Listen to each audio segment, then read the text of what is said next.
KCAA.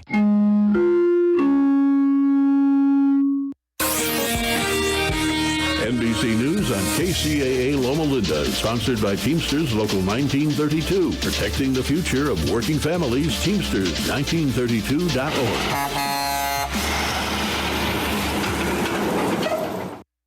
President Trump is signing an executive order creating a 2028 Olympics task force. Tammy Trujillo has details. Will oversee the Summer Games being held in Los Angeles. Will sign an executive order establishing the White House task force on the 2028 Summer Olympics, mobilizing the entire federal government to ensure the games are safe, seamless, and historically successful. It's going to be amazing. The task force will handle some security, transportation, visa processing, and have other duties. Trump said the world will see what the U.S. does best in 2028, adding Los Angeles is a great venue. More homeowners are starting to pull their properties off the market as would-be buyers push back on higher home costs. According to Realtor.com, the rate of delisted homes increased by 47% nationwide in May when compared to last year. Experts say the delisting surge is partly due to the overall expansion in active inventory. Home inventory hit a new post-pandemic high, and sellers aren't in as much of a rush to accept lower than their desired amount.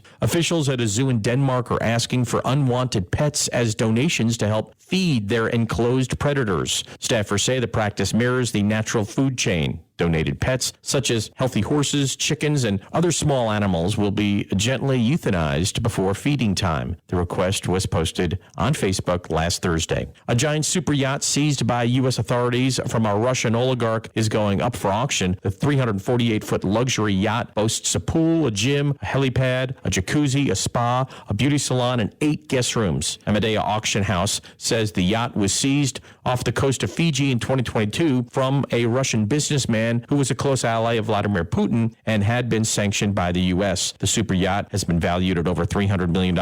Sealed bids are being accepted until September 10th at AmadeaAuction.com and require a $10 million deposit. I'm Chris Coraggio, NBC News Radio.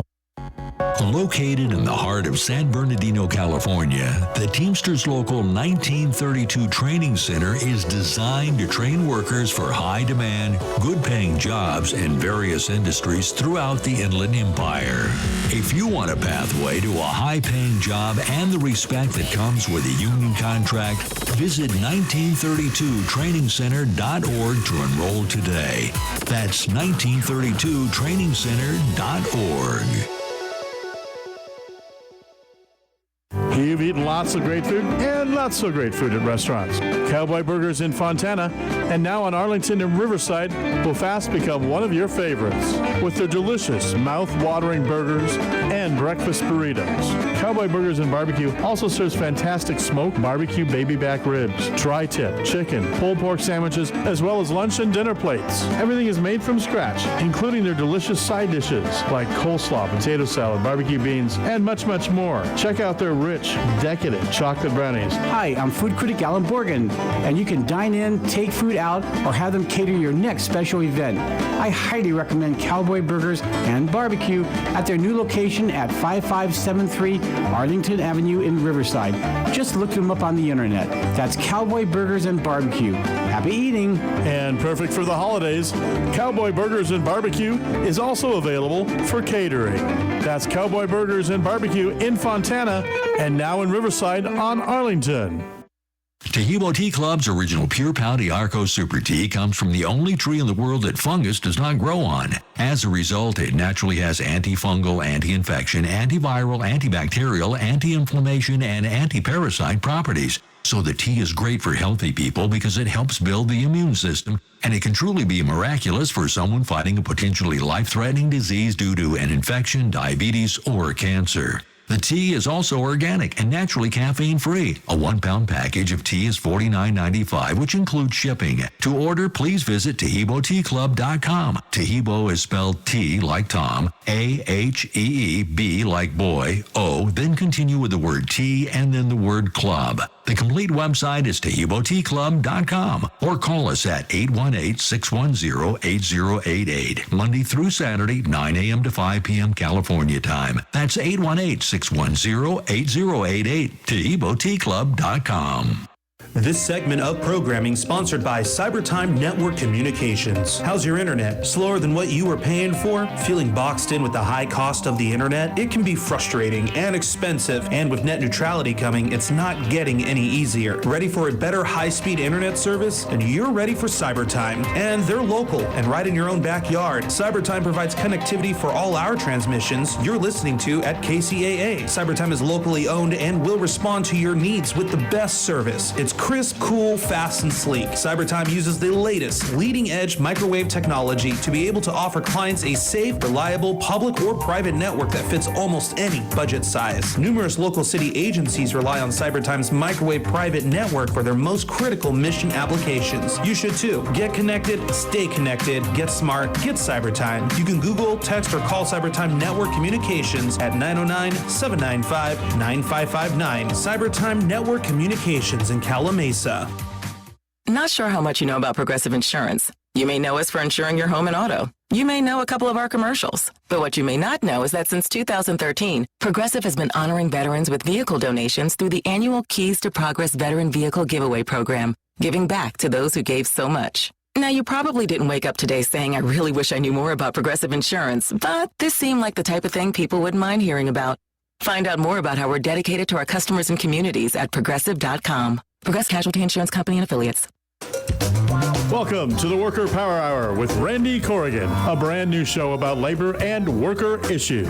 The host of the show is Randy Corrigan, Secretary Treasurer and Principal Office and leader of Teamsters 1932, one of the largest public sector labor unions on the West Coast, representing workers in government and non-sworn law enforcement personnel. Randy Corrigan is a 30-year Teamster who first became involved in the labor movement by volunteering his time as an organizer with the Teamsters Union at the age of 21. Since then, he's helped thousands organize, mobilize, and achieve bargaining rights. He accomplished this by spending countless hours with brave men and women all over Southern California, in their living rooms, on the picket line, to bring workers towards victory. This is the Worker Power Hour. And now here's the host of the show, Randy Corrigan.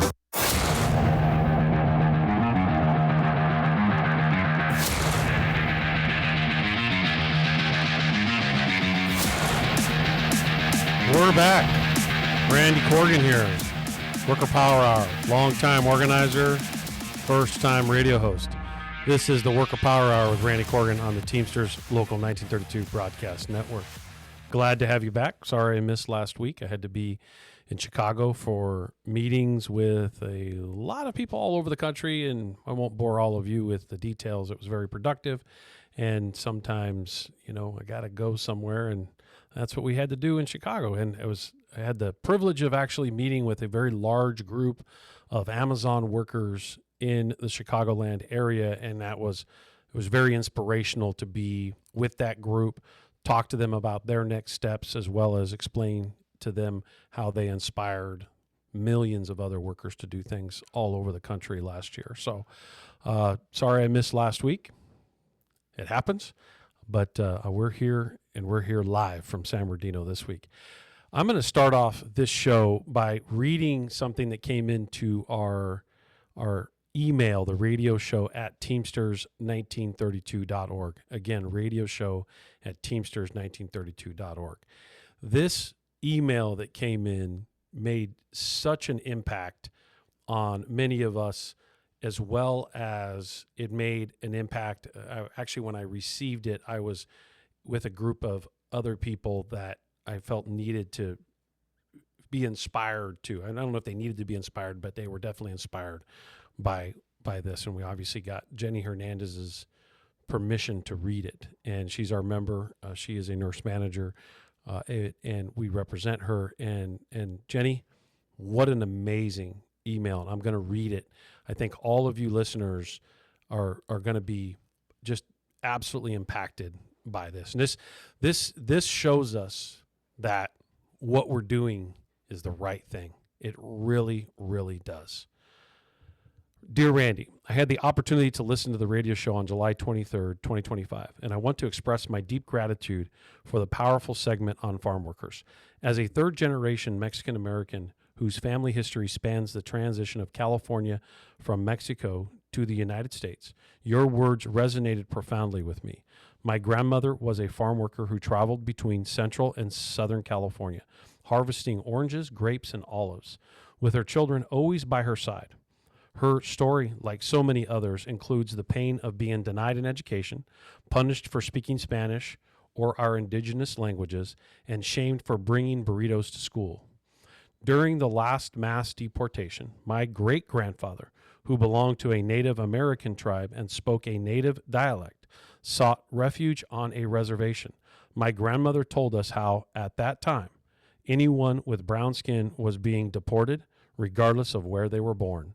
I owe my very existence and education to his courage in protecting and hiding our family. These are just fragments of my family's story, but your reflections brought these memories rushing back. I have never felt prouder to be part of a community, Teamsters 1932, that honors and advocates for farm workers. I came from that lineage, and through perseverance, have earned a master's in nursing, an associate degree in electronics, a bachelor's in robotics, and a certification as a legal nurse consultant.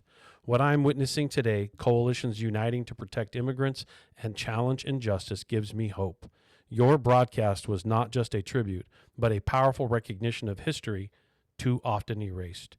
Thank you, Randy, for using your platform to uplift our stories. Hearing those truths spoken aloud touched by my heart and soul. I am certain even my ancestors acknowledge your voice from the other side. With deep appreciation, Jenny Hernandez, San Bernardino County Department of Public Health. Jenny, thank you very much for sending that. When I'm getting goosebumps right now. When we read things like this, it tells us we're absolutely on the right path when it comes to the programming, the guests, the subjects that we talk about. We don't get into these political footballs of kicking back and forth. We don't even get into sometimes arguing over policy. What we get into is explaining how decisions of these policymakers are impacting workers, how they impact the workforce, and then what we can do about it and how we make sure that our members and their families can either advance a better policy or vote for people or hold them accountable. Maybe there's people that you voted for that are doing things you don't agree with, and it's time you reach out to them and hold them accountable. So again, thank you for sending that in, and it was very impactful to our team, very impactful to myself personally, and it's one of those reminders of this is why we do this. This is why we have a mic in front of us. This is why we're bringing the message. We're bringing the movement to the mic. This is why we do the radio show and we're doing the podcast and we're pushing this message out. We want to make sure that more and more people, workers, community leaders understand and respect how powerful the voice of the people are and how powerful the voice of workers are. And we believe that this is a platform and a tool to do exactly that. So thank you, Jenny. Again, really, really appreciate it. And, if you've been impacted by the show like that, if you really enjoy something, we want to hear from you. I mean, I guess if you don't like something, we want to hear that too. I'll be pretty honest with you. I mean, I'd rather hear the positive, but hey, if you really think I'm off base on something, feel free to send it to radioshow@teamsters1932.org. Feel free to let us know. Let's just be respectful when we have a conversation. It's okay to have differences.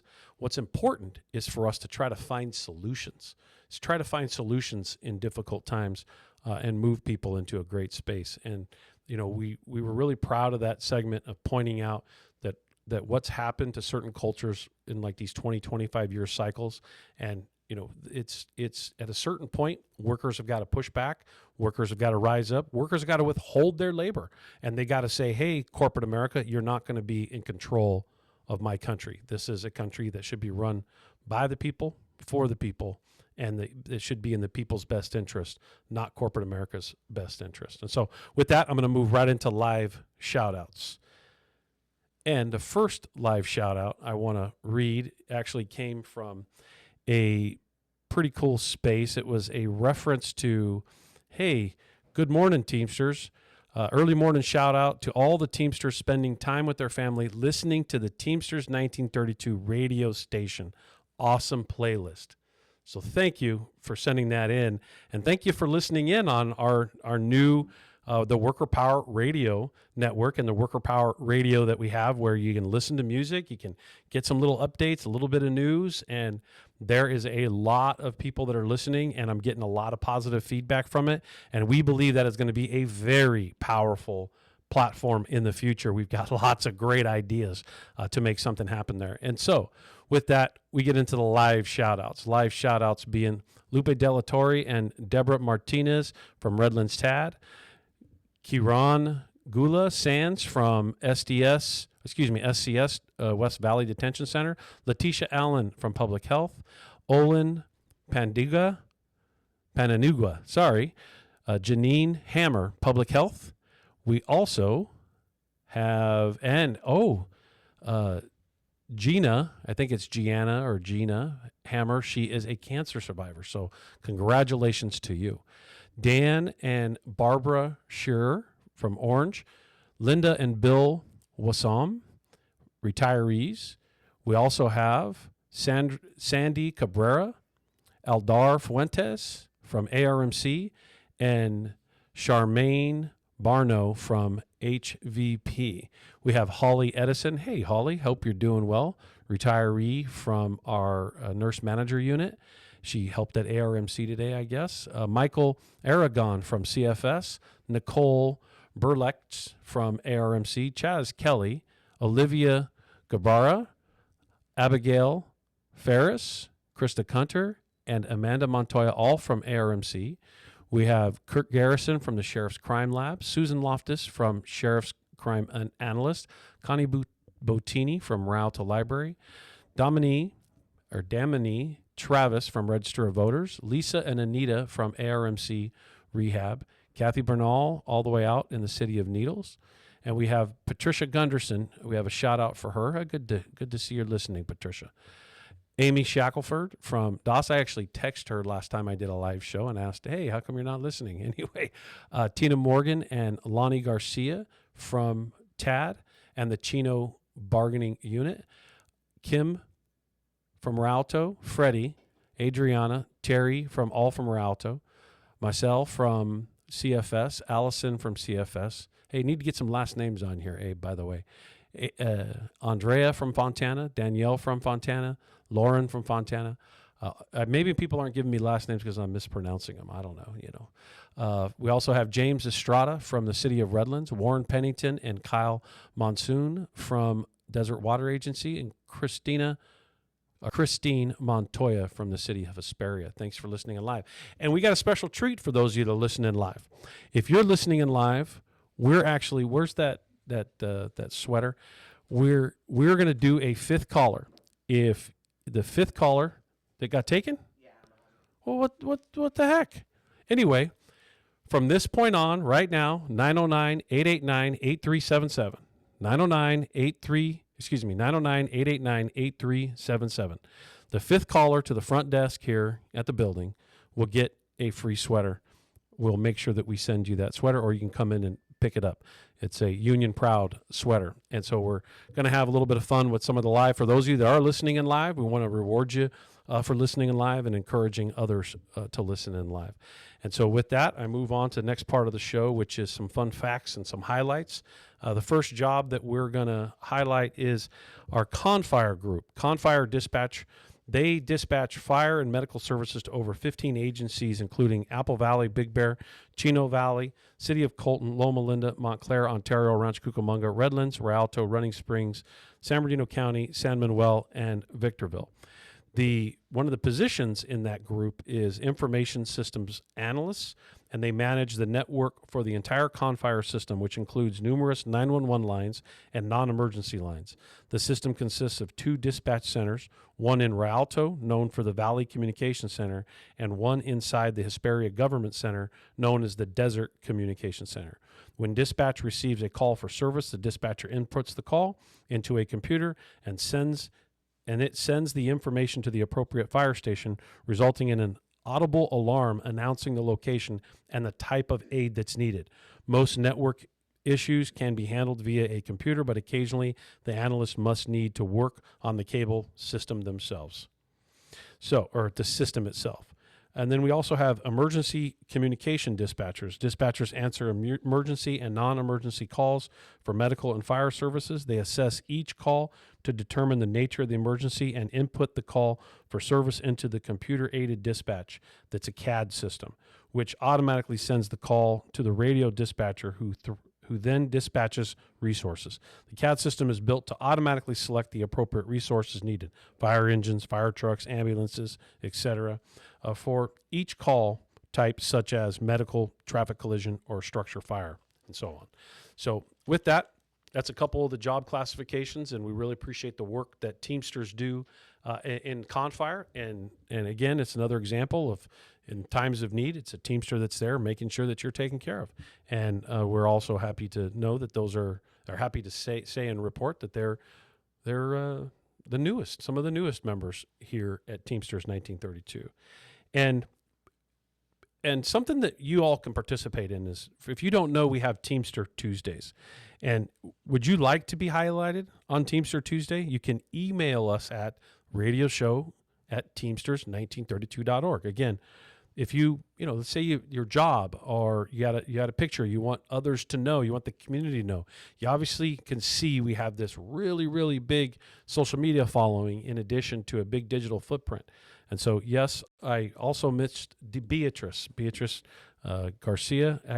She she said, I'm listening live too. I have Ryan Franking listening in live as well. I always like to make sure I grab them. And with that, the Teamster Tuesday. Every Tuesday, we highlight a member on our social media to show the public the important work our members do. You can follow us at 1932 Teamsters. Very easy, very simple. The last Tuesday, we highlighted Daniel Palafox, who is a building inspector at the city of Fontana, who inspected an entirely new built facility from start to finish. And what we like to do is, highlight them and highlight our members and show everybody what they're doing. It's very easy for people out there to say, and matter of fact, there's people who run for office all the time and say, cut my taxes, gut public employees. They're too expensive. They're this, they're that, all the things that you hear. And if the public isn't aware of the things that are done every day in the community and how important these jobs are, it's very easy for someone to whimsically just toss you away. We are experiencing that right now. I actually heard a flight attendant the other day apologizing to someone because we had a bunch of delays on our flight and a bunch of issues. And the flight attendant was like, look, I'm sorry, but there's been a whole bunch of people cut back at the FAA. There's been a whole bunch of air traffic controllers that, have left or been fired, and all these crazy situations that happen. We can't fly until we're cleared. And, we have some staffing issues. So, at the end of the day, we have to be cognizant that our vote, the message and the policy of those that we support, they can't just, if they just are going to throw away certain workforces, we need to make sure everybody knows how important those workforces are. We need to make sure that the reality of that job that's being done for the community every day is got some value to it. So Teamster Tuesday, make sure if you want to be spotlighted, or you know somebody that you should, make sure that you send the email in so that we can get that taken care of, and we'll make sure we get that picture up and do it. And in that note, our fun fact of today is it was an anniversary yesterday, which on August 5th, 1981, Ronald Reagan fired striking air traffic controllers. On August 5th, 1981, President Ronald Reagan fired over 11,000 air traffic controllers who were on strike for better working conditions, pay, and a shorter work week. The strike was led by the Professional Air Traffic Controllers Association, which is called PATCO, and declared illegal under a federal law. Reagan gave the workers 48 hours to return to work. When they didn't, he terminated them and banned them from federal service. This historic event marked a turning point in U.S. labor relations, signaling a more aggressive stance against unions and weakening labor power for decades. Yeah, it's very true. And when we get to a point in this country where we don't have the right to exercise our First Amendment right, the freedom of speech, the freedom to assemble, and the freedom to withhold our labor, and then we get punished for it, we got some problems. And so those things need to be rectified. Otherwise, corporate America will always have control. And the reality is we have to always lean into our First Amendment right. The next thing I want to point out as far as like fun facts, this July 30th was the 50th anniversary of the disappearance of James R. Hoffa. And so I just want to read a quick thing that was put out here recently by the General President Wright, Robert. The legendary leader changed the course of history for American workers. Everybody knows, if you listen to this show, you obviously know who James R. Hoffa is. The following is a statement from Teamsters General President Sean M. O'Brien in remembrance of the General President Emeritus James R. Hoffa. James R. Hoffa was a great man and a legendary labor leader who transformed the lives of all Teamsters and Americans. He fought tirelessly for strong wages, benefits, and protections that lifted millions of workers into the middle class. Hoffa was fearless in taking on greedy employers to secure groundbreaking national contracts. He is recognized for turning the Teamsters Union into an international powerhouse, bringing dignity and respect to the working class. This no doubt made him the eventual target of evil forces. For too many years, his death has been the subject of relentless cultural jokes, losing sight of the fact that a family lost a husband, a father, and our nation lost an extraordinary leader. Today and always we remember James R. Hoffa, not for the tragedy of his death, but for his enduring legacy. He was a visionary with remarkable courage and conviction. Couldn't agree more with Sean, with the General President. And, you know, Jimmy Hoffa, really put the Teamster brand and unions and the working class in the front of America. Really put it in front of the community, really put it in front of corporate America, and was willing to take it on. And ultimately, he ended up giving his life as a result of that. You know, his life was obviously cut too short. But the reality is the amount of impact that individual made over his tenure is still measured, 50 years later, 50 years after his disappearance. And I know, everybody gets into the butt of jokes over the mob and this and that. And, truth be told, the reason why they whacked him was because he couldn't be controlled by the mob. And he was somebody that the mob was afraid of. That's why they whacked him. They didn't want him back in power.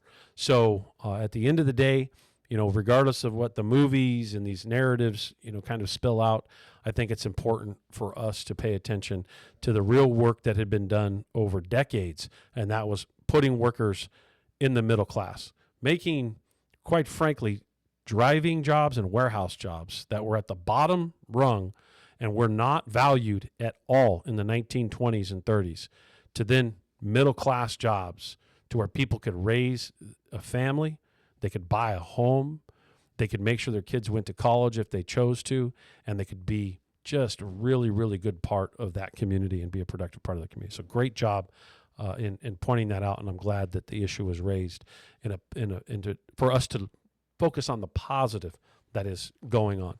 I just want to give you a quick update on Saturday. Save the date. We have August 9th. You can get 5 complimentary tickets. If you want to just go to where do we get this, Mark? For the 66ers, every member can get 5 free tickets. They just go on the link. They go on the link. Where do they find the link at? Sorry. Teamster Advantage app. The Teamster Advantage app. Tap here for more info. Right. And if you haven't done that, you better hurry up and load that, because I don't know why you wouldn't just have the Teamster Advantage app on your phone. You get all these discounts everywhere all over the IE. So anyway, with that, make sure that you utilize that. Our partnership with them creates this beautiful opportunity that a lot of times our members will get 5 free. Each member can get up to 5 free tickets for them attend a game, and that game is on Saturday. And so if you want to make sure that you attend, get your family out. Isn't there something else on there? Did I forget something? Oh, yeah, look at that. If you get early, there's a beer bat giveaway. What's a beer bat? I think it's a bat, like one of those little miniature. A drink? Yeah. I don't know, beer bat, something. What's a beer bat? I missed that. You're right. I should have pointed it out. Maybe somebody knows what a beer bat is. I don't know what a beer bat is, but. Are you getting something? Oh, we have a winner on the sweater. Yeah, we have a winner. Lori Ryan was the fifth caller. Thank you very much for posting this a few minutes ago. I missed it when it first popped up. So we already had a winner. She was the fifth caller. She gets a sweatshirt. So it worked. I think we're going to do this more often. We're going to have a little fun with it. Does that mean I have to give the sweatshirt back now? You're going to give me the thing on a beer bat? I love this. Oh, Robert, Here, look at my phone. It's a drinking vessel shaped like a baseball bat. Yeah, that's what we thought it was. All right. Yeah, hey, get there. You get 5 of them.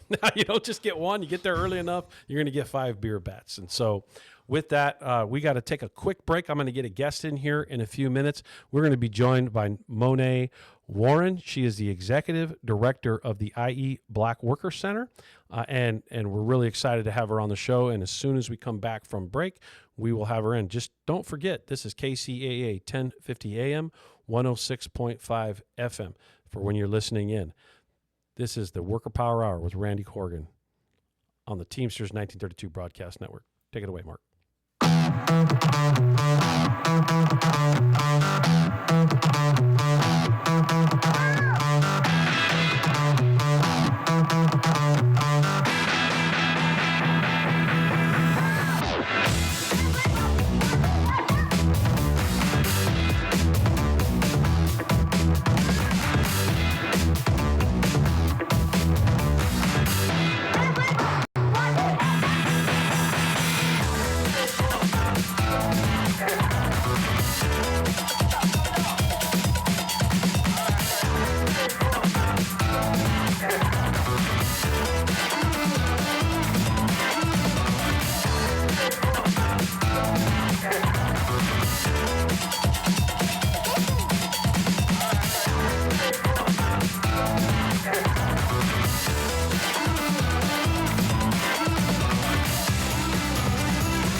We're back. Randy Corrigan, Worker Power Hour.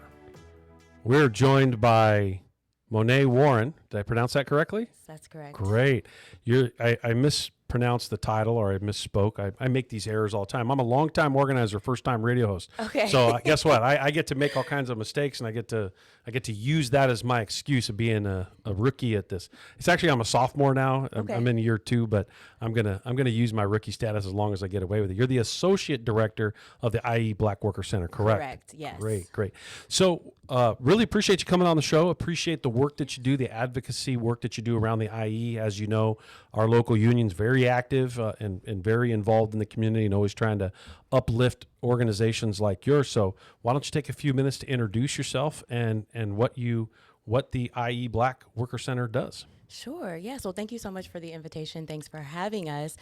So I am, like you said, Monet Warren, the Associate Director with the Inland Empire Black Worker Center. You were in your sophomore year. We are in our junior year.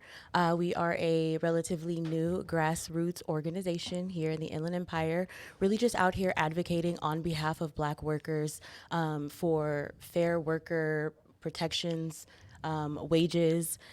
You were speaking earlier about like being able to purchase a home and send your kids to college. We are out here advocating on behalf of Black workers so that they also have those jobs that have dignity and they're able to provide for themselves and they don't have to work several jobs. Fighting against anti-Blackness in the job market within the Inland Empire. We've been taking a lot of time speaking with Black workers, hearing some of the struggles that they have. And one thing that we have also discovered is a lot of the the struggles that Black workers do have are pretty across the board for other marginalized populations. So while we're out here advocating on behalf of Black workers, we're also advocating for any marginalized worker that finds himself in the Inland Empire facing discrimination, wage theft. Lots of wage theft. Yes, lots of wage theft. It's crazy how much wage theft happens out there. I mean, I'm shocked at it, that how deceptive employers will be with the pay stub to obviously create wage theft. Absolutely. Anyway, I'm sorry for interrupting. It's okay. So what else? I'm sorry, I cut you off. You were on this roll. I was on my flow. I jumped in. All right, you were flowing. I don't know where to go now. Right. So you can start over. Yeah, so we're really just out here. As I said, we are still a relatively new organization. So a part of the work that we are doing is still outreach and making sure that folks know that we exist. A lot of education. Black workers, marginalized populations don't always subscribe to mainstream media or traditional ways. Or know where to go. Or know where to go to get the information. And so we do something like called the RAP program that's in coordination with the Labor Commissioner's Office, where we are literally teaching community members their workplace protections, making ambassadors out of them so that they can then go into their communities and spread the word, get that information out that they're missing because they don't know where to go, right? They're not going to town halls. They're not listening to the Power Hour. Or training centers or where job opportunities might be, right? Yes, absolutely. So what is what's one of your most rewarding things that you've done doing the job? Me, myself, or the organization?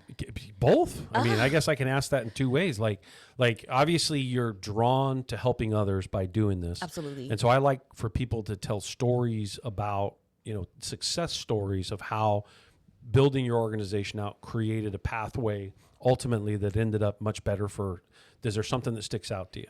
Yeah. So personally, when I started, the organization had been in existence for about 6 months, and they were a mighty staff of 2.5.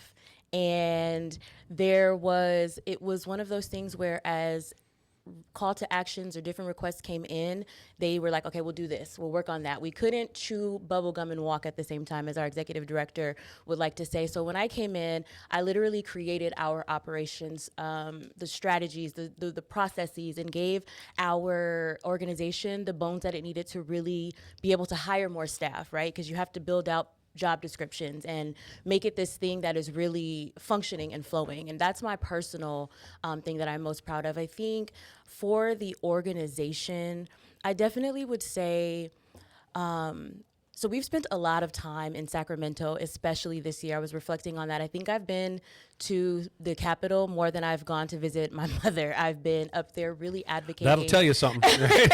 Right.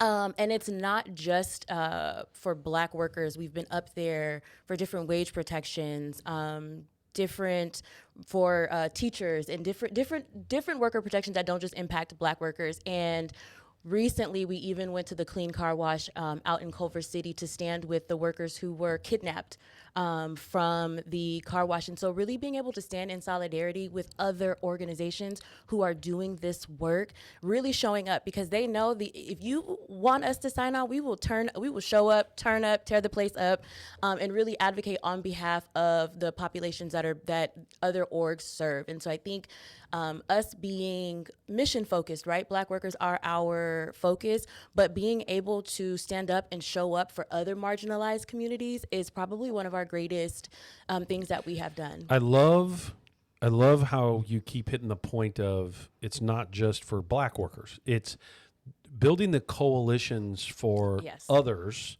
And that list is long. Absolutely. We do live in America where, I love my country, but we've been guilty of some bad stuff. Yeah, like absolutely.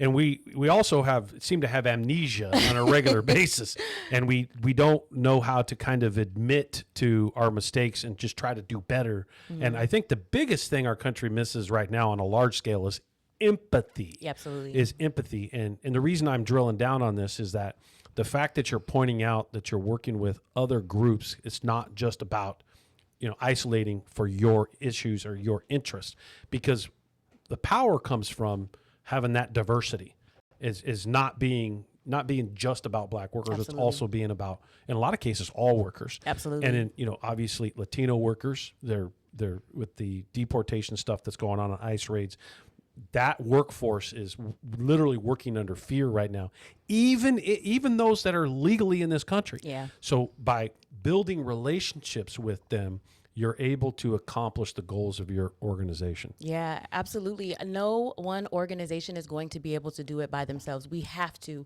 be a part of these coalition, active members of these coalitions, right? Not just joining arms for the sake of a picture, right? Because we've been invited to things just to have the Black representation. Yeah. So it's really important that you are really active participants and you care for those people like you do the ones that you are on the front lines for, serving in your own organizations. Like, I don't have in my own family anyone who is in this country illegally, right? But as a human who cares about other humans, going to a car wash and listening to a woman talk about how her husband went to work that day and still they hadn't heard from him, hadn't been, And they don't know where he's at. Don't know where he's at. As a human, that's my responsibility. I'm not a Latina, right? I'm not as intimately linked to it, but that is my responsibility. You're empathizing. Yeah, because it's them today, but it could be us tomorrow. And I think that that's a really good approach that we should all kind of be taking, that where there's power in numbers, right? And if we, as marginalized communities facing these different discriminations, band together and really try to push legislation, change rules, change laws, then that's really where the real power and the real magic is going to come from. And it's about education too. I feel like, especially, an organization that centers its work around, like the Black Worker Center, right? That as being a white guy, right? Like, right. Like, obviously, if you're on the radio, I'm sure whoever's listening probably knows what I am. But the point to it is one of the things that labor taught me was how to be empathetic to these situations and circumstances.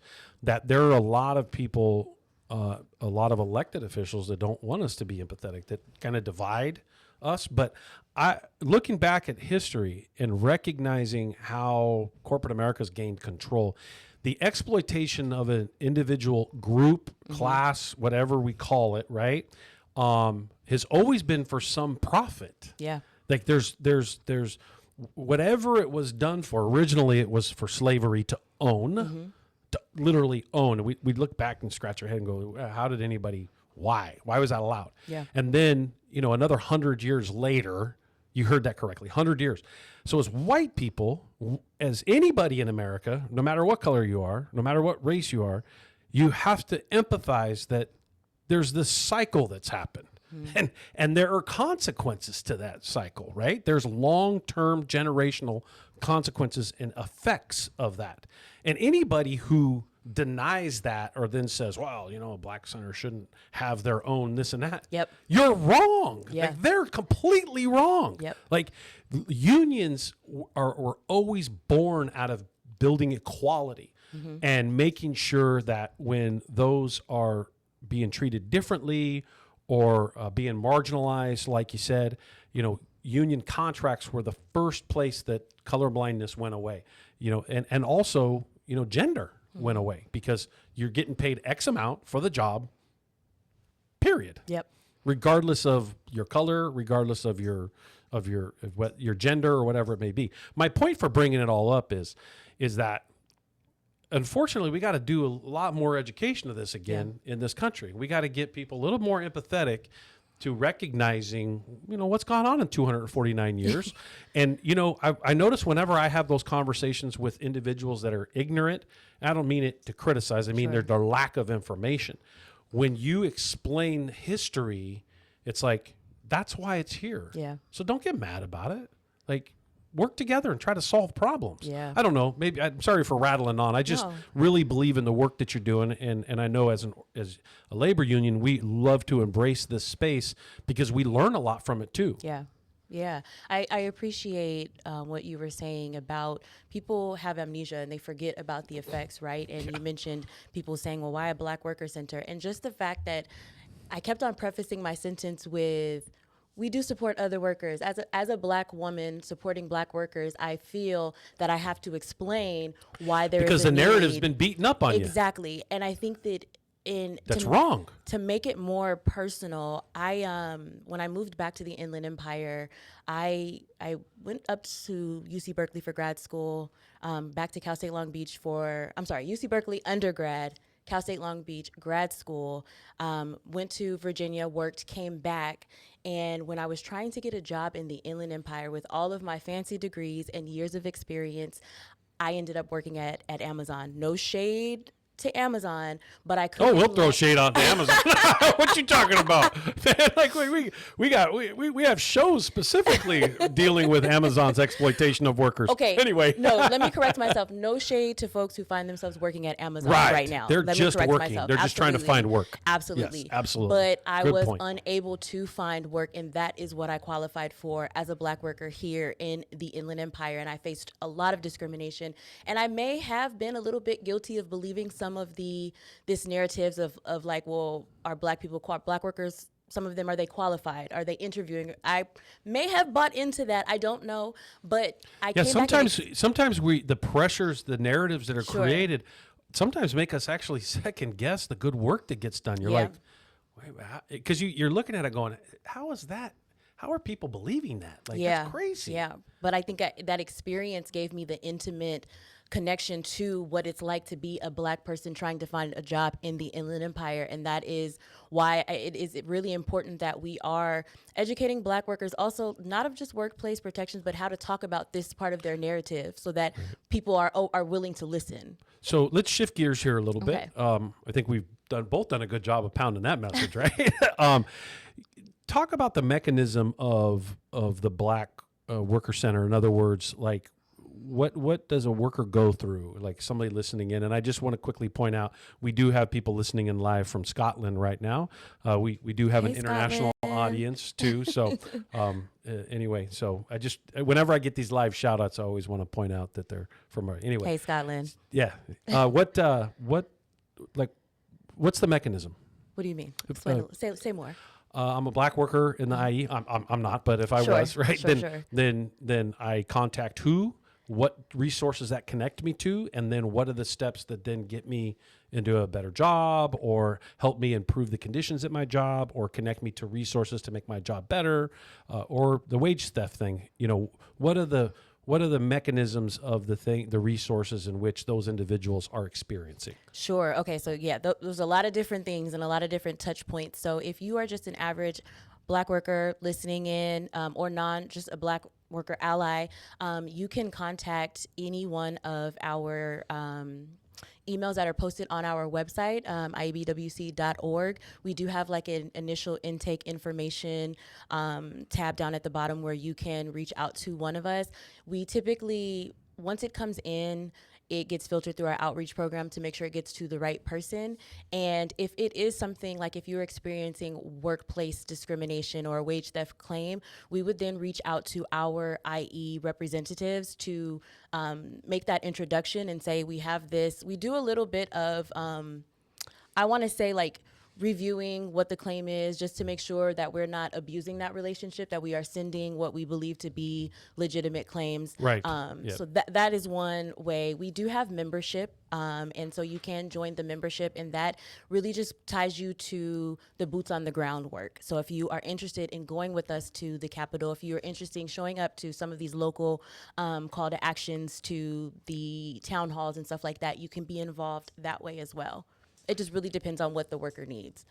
Have you had a recent victory in the wage theft stuff? I know at Amazon, speaking of Amazon, we just had one where it's over 100,000 and growing for a group of workers that third break was missing, or they were not notified their eligibility for a third break, and they were working over that 10th hour, and this was happening on a massive scale. Wow. And so that ultimately that ticket's probably going to run up to significant hundreds of thousands of dollars, and actually throughout the entire state of California. It started right here at KSBD down the street here. It's funny. That's where I used to work. Yeah, I wouldn't doubt it. It's funny. Amazon came out and said, the Teamsters had nothing to do with it, and we're like, oh, okay, right. Amazon, you certainly didn't notify anybody of what was going on. They have now made a correction in the system for someone to make a claim that they can actually, it's easier for them to get it. I was just giving you an example of something, because we obviously work in this space, Sure. Succinctly. Give me an example of a situation like that you guys have worked on. Yeah, so for right now, we have to be okay with the fact that because we are so young and because these different claims take so long to process, and they're just up until this year, there's a backlog of these different cases, and so some of them aren't being with heard. the DLSE, with the Department of Labor. Yes. Yeah. Yes. So I forget the SE right now off the top of my head. My bad. So we have, through our RAP program, the workplace Ambassador program. Ambassador project.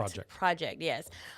We have given that education to a number of Black workers who have experienced different things on their job and we've equipped them with the knowledge to go back and challenge their employers when appropriate. We have assisted 5 employers to date with getting a wage theft claim. They've all unfortunately been wage theft, and so we are still awaiting the final results. Of that. Yeah. Oh, good. So what else? What do you have any other programs or resources specifically you'd like to highlight or talk about here on the show? We got about 10 minutes. Actually, about 9 minutes. Okay. Yeah. So the RAP program that I was just speaking about is actually going to be kicking off. We are going to be doing the second iteration that will begin on October 2nd. It's a 6-week certification program and 7 weeks because we do a virtual graduation as well. And that the signups are going to be opening this month for that. And so we invite all community members to come and be a part of that. We recently had some strategic planning with the organization and an outside contractor, and we have created 6 priority areas, strategy areas that we are leaning into, and we are hosting a partner mixer next Friday, August 15th, here at the Doubletree Hotel at the Cutting Board, inviting folks to come in. That's here in San Bernardino off of Waterman. Waterman and Hospitality, right? Yes, exactly, right off the freeway. And we are going to have it set up to where folks can hear about the work that we're doing and really sign on to partner in whatever area, one of the 6 areas that they feel called to. So if that's policy and advocacy, if that's outreach, workforce development, that is one of the things that we have coming up right now. We also, membership is open, and we are still encouraging folks to come join the movement, get connected. Well, it sounds like a lot of good work and a lot of good stuff. Yes. I really appreciate the partnership and the relationship and the advocacy in a space that not a lot of people occupy, right? Sure. And I think that's one of the things that kind of drive most of us that are in this space is we recognize that corporate America has plenty of advocates, Yep. right? And then they just write a check when they need more. Workers, regardless of what category they're in, they need a lot of advocacy. Yeah.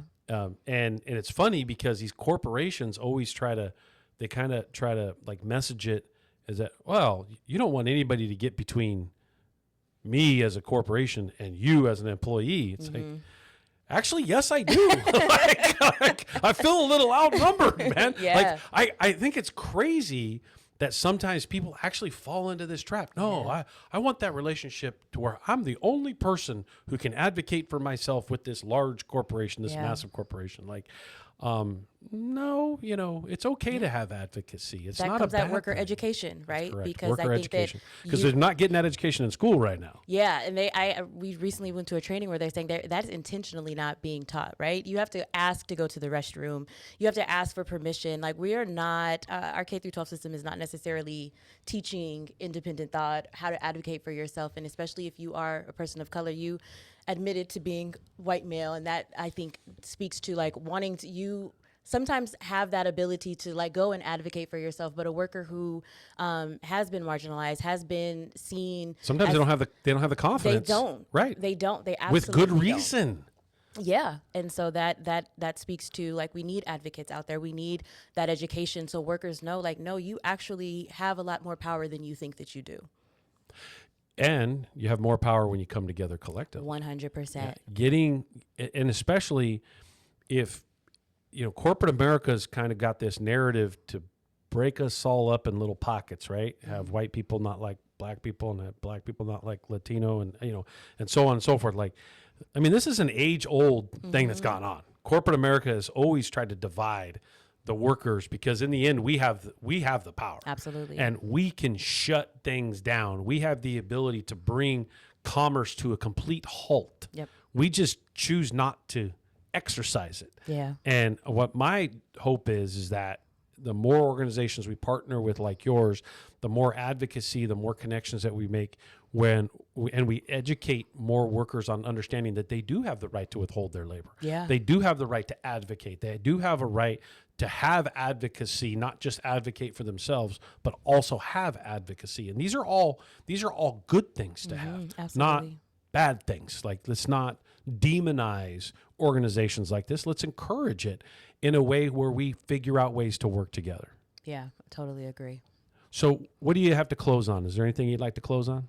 Yeah, so just come see what we're about. Come to our partner mixer. Let's do this work. What's that date and time again? It is August 15th from 5 to 8 at the cutting board inside of the Doubletree San Bernardino. If you're looking to connect to the organization, looking to help out, you just heard it from Monet herself on what you can do. She is the Associate Director of the IE Black Worker Center here in the Inland Empire. Really appreciate the work that you're doing and all that you bring to the table and the energy you're doing. I heard that you were a little nervous. Like, you're doing fine. I get this all the time on the show. Like, people say, "Oh, I don't know if I want to go on. I'm a little nervous." I'm like, I got this, man. I've been organizing for years, like for 3 decades. Yeah. And if I can sit in any worker's living room and have a conversation with them and ask a couple questions, we're going to be just fine. Yeah. And that's what happened. You just ask a couple questions, you kind of get rolling, and then get to tell your story. And that's what we're doing here. Yeah. Like, what Teamsters 1932 is trying to do with worker power, with the message worker power. You see our billboards. You see all the things that we're doing. We're trying to build that confidence of workers in the IE. Yeah. I grew up in this area, and I have seen how corporate America has just feasted on the Inland Empire. They have built massive operations, massive warehouses, and they have exploited millions of people in the process. Yep. They've gotten billions of tax dollars out of the economy, which they didn't even need, number one. Number two, they pulled them out, which were resources for everybody else, which are less wages, and you see this exploitation on this massive scale of millions of people in the IE, which is 4 million, population. So, to have someone like you in this space, we really appreciate that.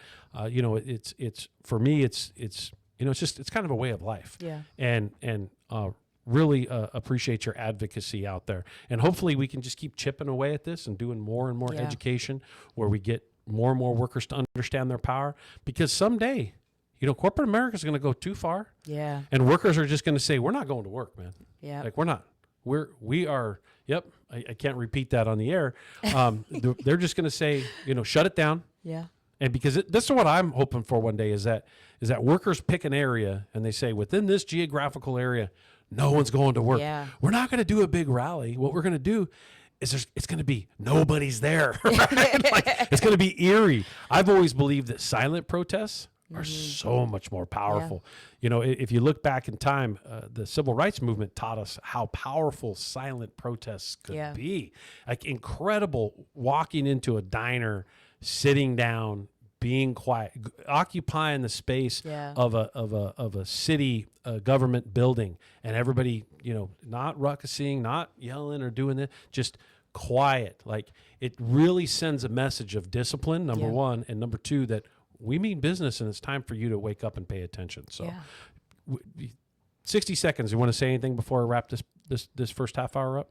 Well, thank you for having us. Thank you for the work that you all are doing. Thank you for uplifting the workers, giving us the opportunity to uplift Black worker stories. Just come get involved. Come see what we're about. Come join us. We want all involved. That was Something's weird. happening.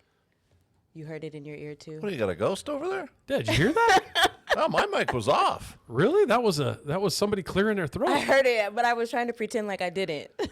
What was? Oh no, that's where it is. Somebody came on EV Mux. That's what it is. We're all looking around each other, going, "Where did that just pop in?" Anyway, and we only got a minute left, right? So again, thank you for coming on. Really appreciate the relationship. And Worker Power for us is all about lifting workers.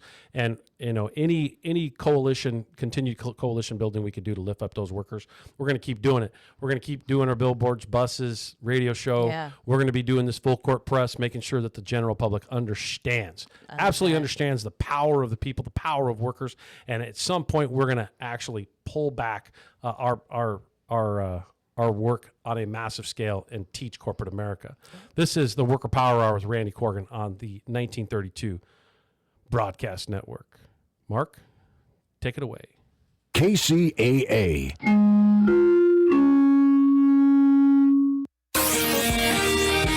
NBC News on KCAA Loma Linda is sponsored by Teamsters Local 1932, protecting the future of working families. Teamsters1932.org.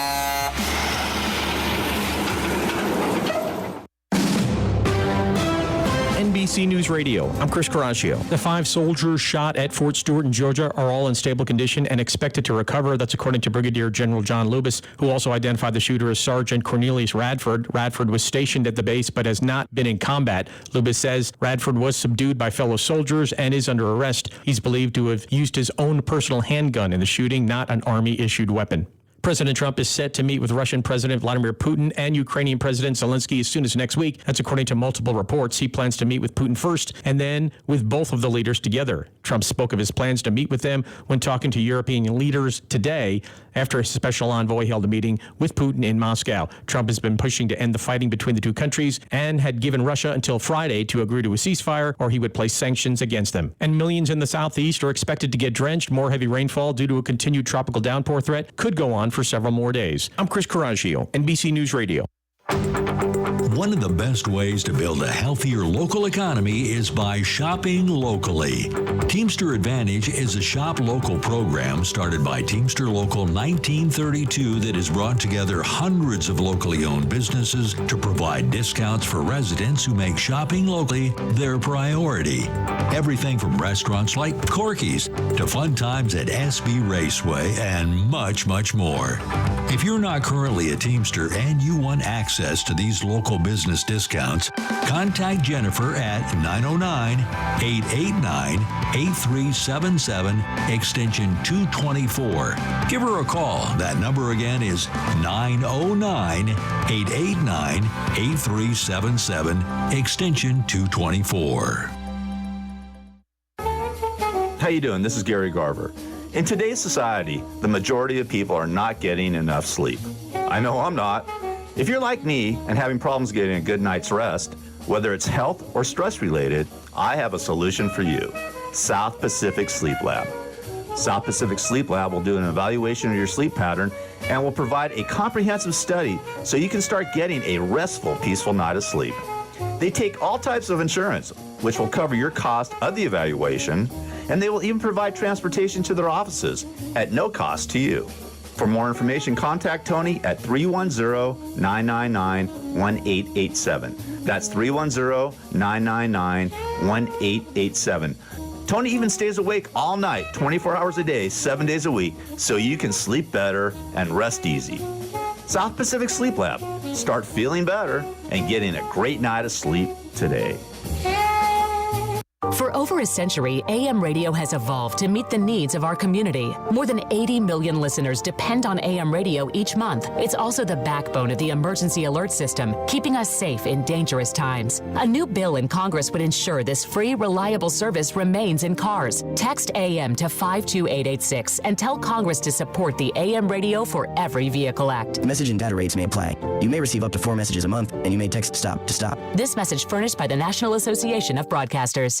KCAA, where life's much better. So download the app in your smart device today. Listen everywhere and anywhere. Whether you're in Southern California, Texas, or sailing on the Gulf of Mexico, life's a breeze with KCAA. Download the app in your smart device today.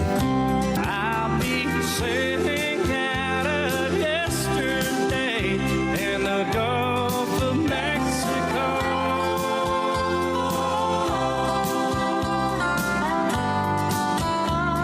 KCAA. This report is sponsored by California Baptist University. can't be everything to everyone, or can we? The station that leaves no listener behind, KCAA. Welcome to the Worker Power Hour with Randy Corrigan, a brand new show about labor and worker issues. The host of the show is Randy Corrigan, Secretary, Treasurer, and Principal Office and leader of Teamsters 1932, one of the largest public sector labor unions on the West Coast, representing workers in government and non-sworn law enforcement personnel. Randy Corrigan is a 30-year Teamster who first became involved in the labor movement by volunteering his time as an organizer with the Teamsters Union at the age of 21. Since then, he's helped thousands organize, mobilize, and achieve bargaining rights. He accomplished this by spending countless hours with brave men and women all over Southern California, in their living rooms, on the picket line, to bring workers towards victory. This is the Worker Power Hour. And now here's the host of the show, Randy Corrigan. We're back with the second half of our show. This is the Worker Power Hour with Randy Corrigan on the Teamsters 1932 Broadcast Network, airing live from San Bernardino. And just as a slight adjustment to our show, we have Marco from the San Diego Labor Council. He's a political director on the screen right now. It's not Marco? I'm sorry if I called you the wrong name, my brother. Luca. We have Luca. We're going to get with you in just a minute. I got to finish our Teamster Advantage partner here. And what we have is a Teamster Advantage program where we have more than 1,000 small businesses connected to our network, and we make sure that we bring them on and talk about all the cool stuff that they got going on in their local business, and we encourage our members to shop local. We make sure that hey, not only is there a cool discount, but make sure that you're going to a local proprietor and a small business owner in the area versus one of these places that is a big corporation that is obviously taking a lot of money out of the community, and quite frankly, small businesses aren't getting the same breaks that the big corporations are, right? Yet they got to compete in the same market. So we're joined by Bob from 3 Iron Brewery in Colton. And I went to Bloomington High School, which is, obviously right there close to Colton. Love Colton, love the Inland Empire. And, one of the things that we do with this program, the Teamster Advantage program, is we're constantly promoting to our membership to make sure that they utilize the small business network that we've built out. We have an app that they're connected to, and we make sure that we send out regular notifications as well as we bring them on to our show on a regular basis. You talking about this? Yeah. Yeah, I know. See, I got this new... Play with your toy. Yeah. Okay. Anyway, so, fix the thing. I actually moved it earlier. See, this is one of the things about live radio. When you make a mistake, you can't go back and edit it. You just got to roll with it. You just have fun with it. You just got to have fun with it, right? That's the beauty. Yeah, that's the beauty of it. And so, again, Bob from 3 Iron Brewery, why don't you talk about your small business? You've been in existence since 2015, right? We have. A little closer to the mic. Just pull. Yeah, we have, Randy. We're a family-owned business. Been around for 10 years. Just celebrated our 10th anniversary. It's been likened to the Cheers environment. It's in a industrial setting, if you will. We're not on a main street. We're off the beaten path, but we have some unique followers. That's good. You guys have like a comedy night or something too, right? We do. We have an open mic on Thursdays. We also have all kinds of events. This week we're trying our hand at a beach party. First ever beach party at 3 Iron. Are you bringing sand in? No. Okay, sorry, I shouldn't have asked that. Thought I should about have known a dunk the answer tank before. Yeah, we thought about a dunk tank, but the liabilities with beer and water and all that slipping, we didn't want to go down that path. So I hear you've got some really good, some really good beer. You got some really good brew. Matter of fact, I think Mark was just telling a story. You want to tell the quick story? The summer shandy. You call it the Albatross now? Yeah, Yeah, that one you got to be careful it's a double with. IPA. I was referring to when I first tried it, when I signed you guys up and took it home, had a couple 16 ounces. My girlfriend looks at me and says, "You all right?" And I was like, "I think I'm on my way here."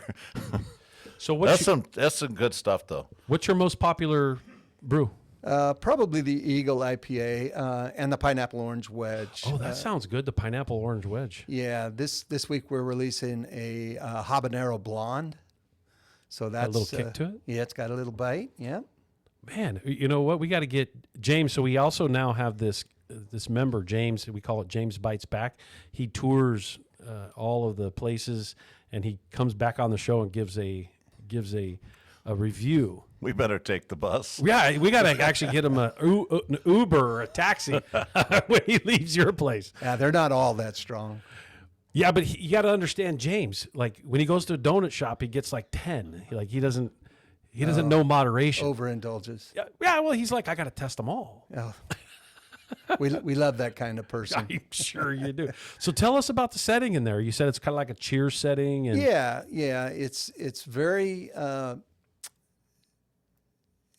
I guess the best way to explain it is it's comfortable. Mm-hmm. We've got people that come in off the street, and next thing you know, they're giving us a review that it's a great place, great beer, great people. But we've been liking the cheers. Like I said, it's when you come in, most of the people that come in on Wednesdays and Fridays, everybody knows their name. So. And you've been in business for 10 years, so you got over the hump of what usually kills a small business in the first few years. So congratulations to that. Yep. And do you want to describe, do you have any food there? We do. We have local food trucks that come in quite often. So we utilize them. We're all about the community as well. So we try to contract with people that are local. Which food trucks have you had there? Just let's see. We had Back Nine Burgers last week. They're great. Yeah. We've got a Hawaiian vendor. The name escapes me now, but we have a Hawaiian vendor coming in doing Hawaiian barbecue for our beach party on Saturday. But we oftentimes have food trucks in there. Yep. You should, when you do the beach party, maybe we have everybody just bring a little cup of sand. There you so go. They can put it on their sandals, right? Yeah, that'd be good. I can imagine trying to bring sand in, doing that, and then trying to get it out of there. Yeah. Bad idea, Randy. Well, we thought the water was a pretty bad idea, too. Well. But it's going to be 98 degrees there this Saturday, so who knows? The hose might come I was going to say, just bust the hose out, right? Yeah. Right. That sounds like it could be fun. Put a sprinkler in the back Right. where you guys brew. Yeah, there you go. So, a lot of specialty. Any other specialty beers or mixes or specials that you have? We have probably, let me see, we have 10 beers on tap that are pretty regular, and then we have what we call a mulligan. And those, Someone's a golfer, I see. Yeah, well, it's a golf theme. It's funny, the story, people come in and they say, so you guys are golfers? Yeah, we're golfers, but honestly, we suck at golf. Doesn't everybody? Well, yeah, pretty much. But come on, man! Like everybody's, I'm a good golfer. Full of it, man. No, we're not. No, we're just smacking this little white ball around, entertaining ourselves, drinking beer. Yep.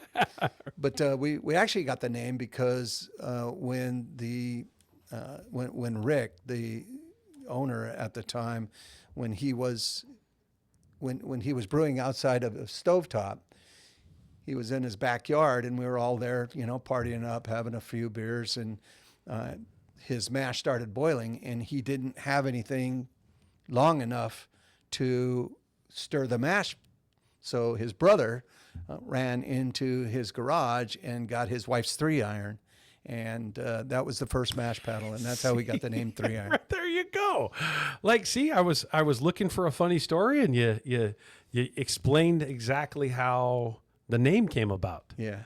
And so you're pretty close to ARMC, right? Arrowhead Regional Medical Center? Yeah. Yeah. You know what we got to do is we got to set up an event over there, like do something after hours where everybody comes over and does a special or something. I was just thinking about it before the show. Yeah, so obviously we have a lot of ARMC people listening. Actually, I just went through our live shout outs, and we'll think about what we could try to put together and get over there and have a nice little event and try to coordinate what the food truck is so that we can make sure that it it's a good outing. Right. Anything else you'd like to cover before we wrap up this segment? Just come on in, and the vibe is Everybody amazing. knows your name. Everybody knows your name. That's it. Everybody knows Bubba.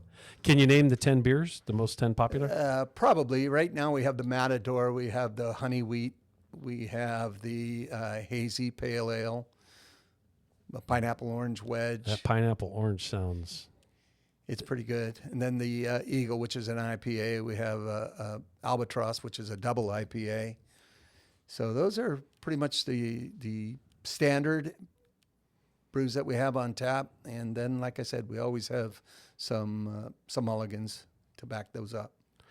Well, we appreciate you coming on. We appreciate your partnership with the Teamster Advantage program. And I know I see push notifications from our app every now and then for you out there. And something we've noticed recently is that a lot of our members are using the app and they're going to these places, but they're not necessarily notifying the business of the utilization. So we're actually revamping some of our program to create a little bit more awareness of the utilization, and hopefully we can do that with this. And the other we're doing is we're having fun to where a group is kind of getting together once a month and they're landing on a location, 10, 15, 20 people, and doing like a fun review of it. So any ideas that you got, any suggestions, again, we appreciate the relationship. We appreciate the hard work that you do in the community. Being a small business owner is tough. It's hard work. It's working class as working class gets, no different than the members we represent, which is why we've tried to build this relationship like we have, especially, being in 30 chambers of commerce throughout the entire region and encouraging everybody to occupy a collective space. Any last words before I wrap this part of the show up? No, just come on in, show your Teamsters card, and you'll get a 10% discount. 10%, including alcohol. See, a lot of places we lose the 10% on the alcohol, but here you get the 10%. If that doesn't draw them in, nothing. Nothing will. Nothing will. If it doesn't, your whole explanation should draw them in. We've been joined by Bubba from 3 Iron Brewery, right in Colton. Pretty, and obviously just did a good job of describing the establishment. Sounds like a ton of fun. Sounds like a great regular clientele in there. We appreciate you coming in. We appreciate what you do with the community. Let's take just a real quick 30-second break so I can transition, Mark, and then we will have Luca on here very, very soon. This is the Worker Power Hour with Randy Corrigan and the Teamsters 1932 Broadcast Network, live from San Bernardino.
We're back. This is the Worker Power Hour with Randy Corrigan on the Teamsters 1932 Broadcast Network. Boy, I'm looking forward to having potentially having an event over there at 3 Iron Brewery. We got to make sure that we get the word out and we get more and more participants. And it's right there by ARMC. We have a ton of members that are actually going in there. Just across the freeway over there off of Cooley and Mount Vernon. Yeah, it's really close to them. Their food trucks are amazing. Yeah, I wonder which Hawaiian one they have. I'm really looking forward to that, and we got to make sure that we do a little review on it. All right, Luca Barton, the communications specialist with the San Diego Labor Council. We appreciate you coming on. Sorry I squeezed one of our Teamster Advantage partners in here. We really cherish our relationship with the small business community. I'm sure that you can appreciate that.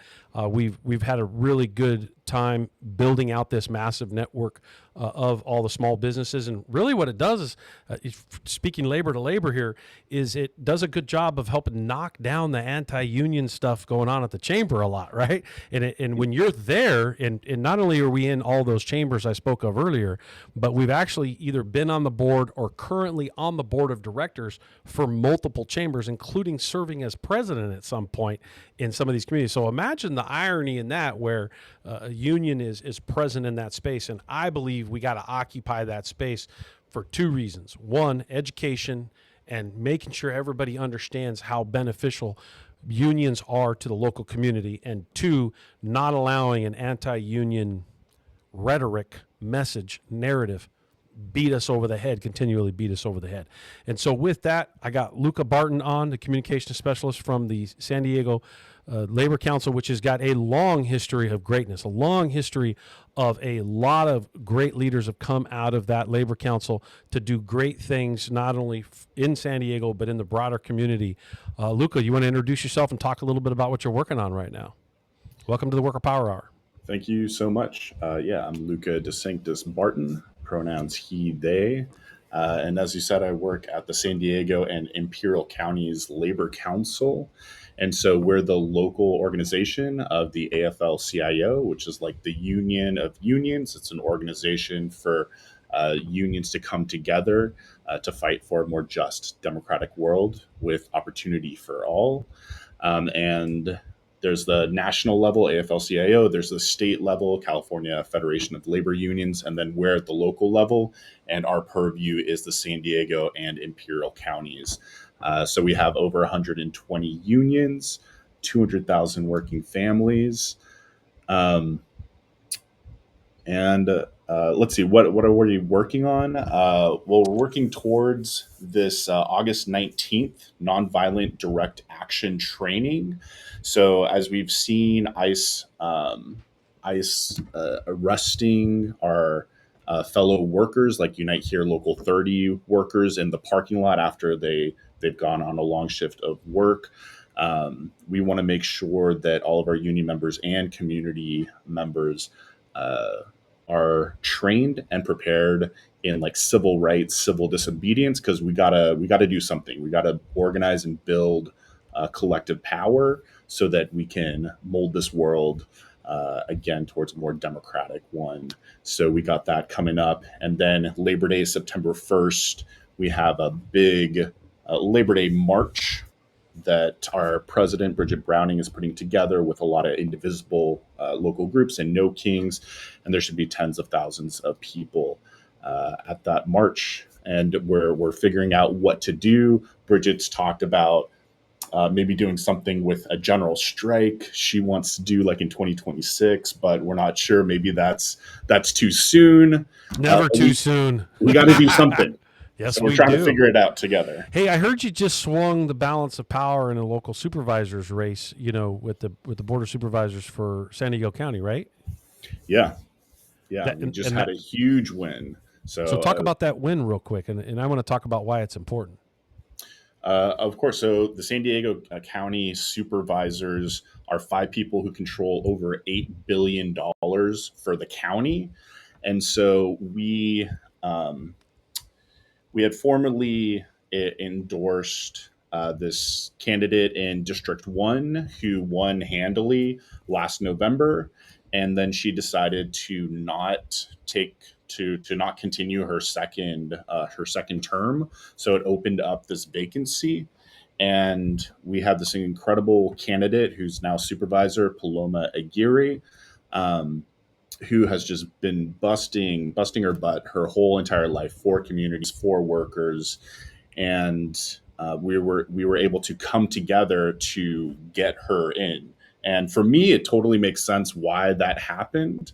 But early on, our president, Bridget Browning, and Mark, our political director, and a lot were getting phone calls from people in unions as well as the Democratic Party being like, we don't think Paloma can make it. But the way that she's been fighting for unions, for workers on issues that are important to them and bringing a lot of people together totally made sense why she won.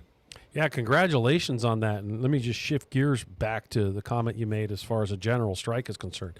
You know, one of the things I've been cautioning those in labor, not that I'm an expert. I mean, I have been an organizer for over 30 years. I am a longtime organizer, first-time radio host. So this radio stuff is just getting message out. It's not my full-time gig. Organizing workers is something I have always loved to do, always will do. And that agitation, education, and movement that we're trying to build, you know, we've got this new slogan we just trying to capture, which is bringing the movement to the mic. And I think that's one of the things in which laborers, we've missed the boat on. We've not brought our movement to the mic to where we can get to enough people, which is, again, why we're doing this. My point is, on a general strike, we can't control that date. In other words, we can't say, hey, we want to do March of 2026 or June of 2026. For general strikes, if we look back in history and we recognize when they happen, there are things that sparked them that then moved into other pieces.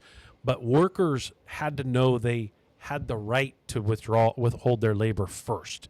And I think that one of the things that we got to do is we just got to educate on a massive scale. You have a First Amendment right to withhold your labor, the freedom to assemble, the freedom of speech.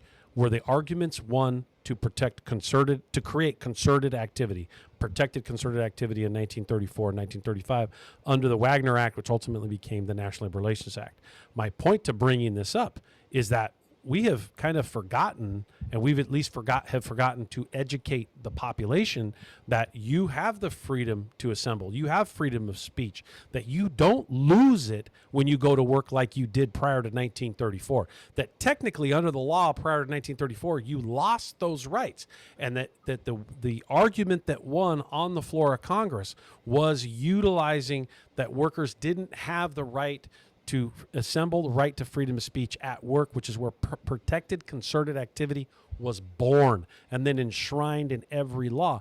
We haven't pounded that message enough for workers to know that they can withhold their labor. So again, we and just I think got to that explain that should be taught in schools. That's right. That should be public education.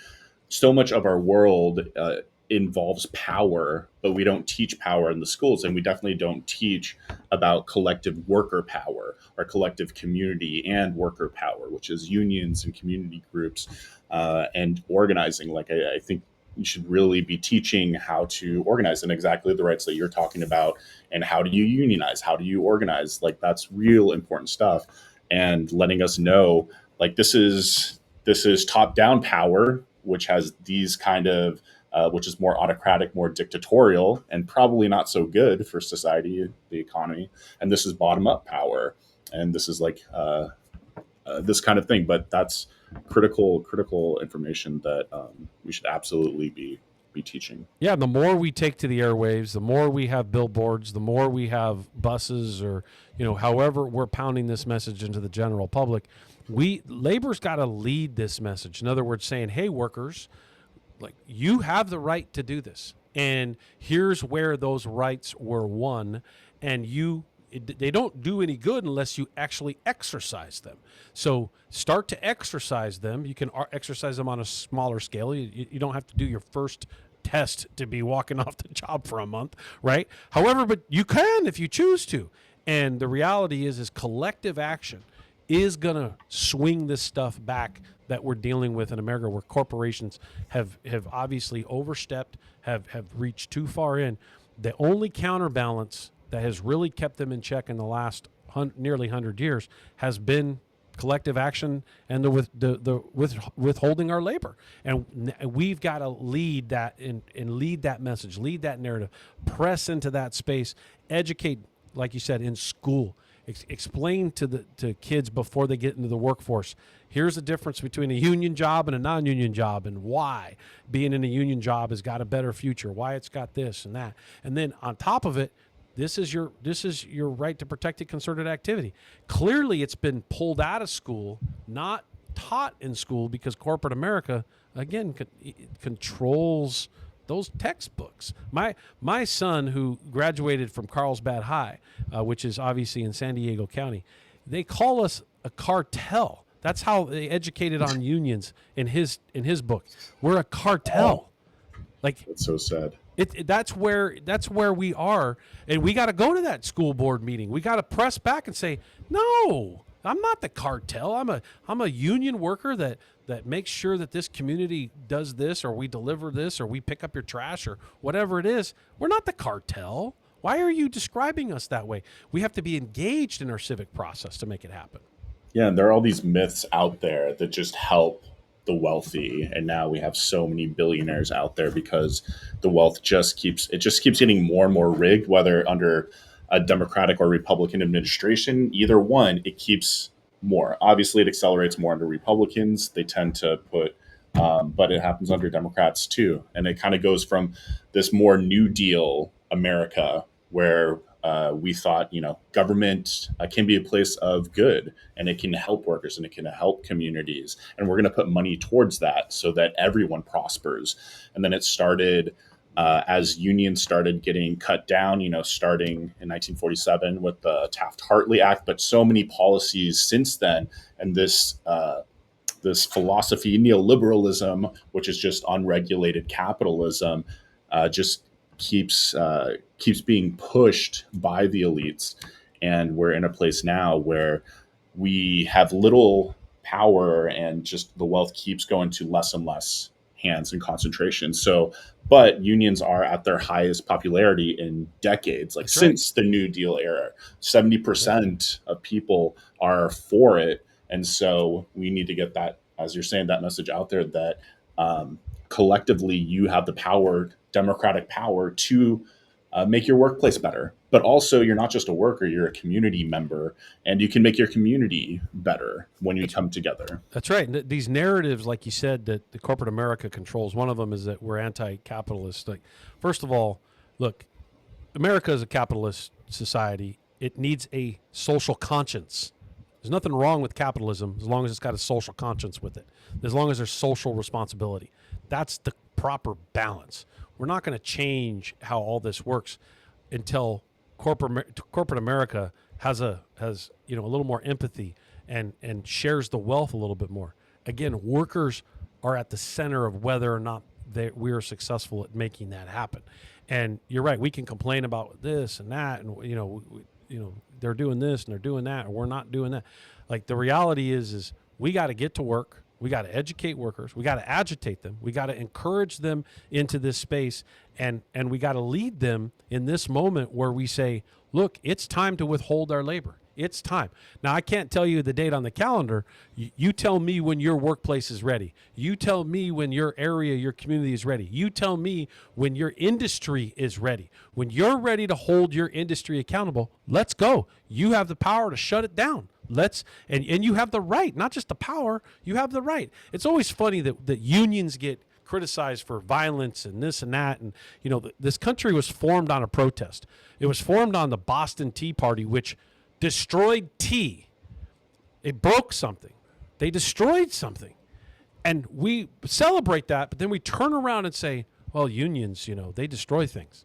No, it's a protest. No one's saying that someone's got to go out and be violent or break something. That's not what I'm implying here. But it's convenient for a narrative that corporate America wants to put out there, right? Like, if we're proud of that moment of the Boston Tea Party, then guess what? We need to lean into it now, and we need to tell an employer, hey, it's no different than what the British did to us with the tea. You're taking too much, man. What's up? Too often people from the working class, they put down their own, and so they'll make those excuses, and maybe they'll see some violence. Sometimes it happens, right, at collective actions, but that's just a symptom of, as you're saying, these billionaires, these wealthy people, these corporations, greedy corporations, all of their policies, not paying workers enough so that they can eat. And then also we have people like with this one big beautiful bill slashing healthcare for those workers who are making minimum wage, who need that healthcare, and cutting food stamps for workers who are making that minimum wage. And we're just subsidizing these corporations, and again, just sending all of our money to fewer hands. Right. It's funny. These huge corporations talk so much smack about bigger government, about, oh, the government. They love the government when they're getting $1 million an hour and I'm not even exaggerating here, right? Like there is one individual, I'm not going to say his name here, that likes to, put rockets in the sky. Like the amount of money that he gets, that his companies get in government subsidies, in tax dollars from the government. Like, you love the government, but you run around talking about how bad the government is.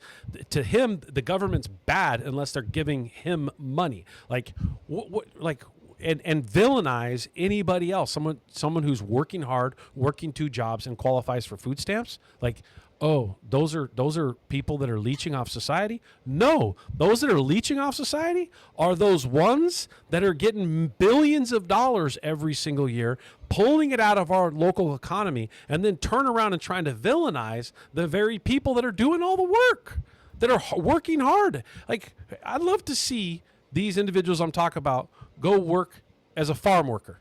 I want to see them try to do it for a week and watch how they, how those conditions. You want hard work? Go to work in one of these warehouses. Go to work for one of these huge corporations, one of your own corporations that are exploiting workers. I'm sorry, I'm going to get on a tangent here if I don't correct myself. I'm assuming you agree with what I'm saying. Absolutely. All work is skilled and has dignity. Right. And if it's worth having that job, then it's worth paying at least a living wage. And I would say a thriving wage. A wage to buy a home. Period. A wage to buy a home. Like, where's that been lost? Like, like what I'm inspired by is these Amazon workers. I'm watching Amazon workers withhold their labor, take on one of the biggest corporations in the world. Looking them dead in the face. Just a week and a half ago, you saw a group of them here in industry demand, do a demand on the boss, demand that they be recognized, demand that they bargain. And they've joined dozens of others doing other units doing the same thing. There's dozens more coming. Workers are starting to, hey, you're supposed to do this, and they have the right to demand that. And seeing the courage in them, it's so inspiring, because they look around and then they realize they kind of have control of their workplace, and they go, oh yeah, this will work. Like, and then they reap the benefits from it. They get a little, then the boss throws a little change at them, and gives them some fans and makes it a little less bad as far as on the heat's concerned. They start to try to accommodate some of those requests, but they're building power by doing that. And so I'm inspired, because I can see that workers are doing it when they know what to do. We just got to get a little bit more out front, where we're agitating and being more aggressive. I'll give you another example. TSA, like when they stripped that away, what we should have done is just taken a position in the labor movement. We did have someone from their union on here right after that happened. Just don't go to work then. You're going to strip away my bargaining rights. Same thing with Utah. Like in Utah, when they took a position to take away their bargaining rights, had all the police officers and firefighters and public employees just said, we're not going to work on Monday then. Sorry, don't know what to tell you. We're not going to work till you fix it. You know as well as I do, they would have fixed it that fast. Yeah. And absolutely, like with the Teamsters, I see those videos. Teamsters is really good at putting up on the social media videos of marching on the boss and asserting their rights. And that spreads. Like here in San Diego, we had NUHW healthcare workers. They were on the longest mental health care strike in history for 6 months on an open-ended strike. And they went down to their local Starbucks to get coffee, and they would talk with the workers there and talk about their strike. And then that Starbucks became organized and then unionized, and became our 5th in the San Diego County Starbucks that's unionized. So it spreads. And it's beautiful to see those things where people understand their rights and they're like, wait, we can do this? It's like, yeah, you can. So we just need to keep spreading that word out there and getting it out there. And in a lot of cases, what do they got to lose? Some of these jobs are so bad. Like we found at Amazon that within a few days, statistically, more than 70% of workers are actually looking for another job within the first week. They're already looking somewhere else. So if you're already looking to go somewhere else, then you know this situation's bad. And there's this crazy statistic with Amazon that I've been pounding this message. If you're a UPS driver and you're delivering in neighborhoods, you can probably buy a home in almost any neighborhood you're delivering in. Not everyone, but almost everyone. An Amazon driver cannot buy a home in America. They can't in any neighborhood.